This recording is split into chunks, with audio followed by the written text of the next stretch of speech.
Le noir, c'est la couleur de la nuit, qui laisse entrevoir la lumière, la couleur de la pauvreté, celle du luxe, le symbole de la mort, du deuil et de l'élégance.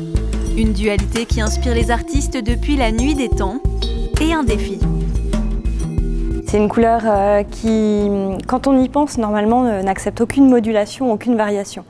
Contrairement au blanc qui accepte des blancs cassés, des beiges ou des choses comme ça. Le noir, c'est une couleur absolument radicale. Il est presque interdit, de façon académique, de le placer au centre du tableau.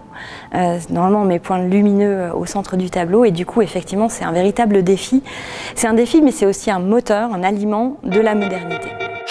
Le noir ne raconte rien, n'appartient ni aux couleurs chaudes, ni aux couleurs froides.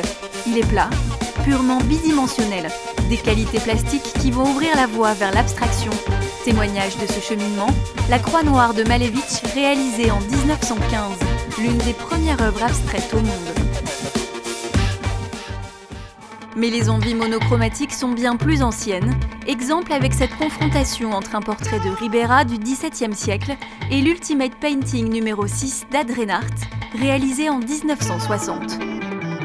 C'est une même question qui est posée par les peintres. Ad Reinhardt interroge justement les limites de la perception dans un objet qui est presque méditatif pour lui. Et chez Ribera, ce portrait en noir sur noir qui engage la virtuosité du peintre est aussi l'occasion d'interroger une figure de philosophe qui est le philosophe de la vérité, de l'ombre, de l'illusion, de la perception.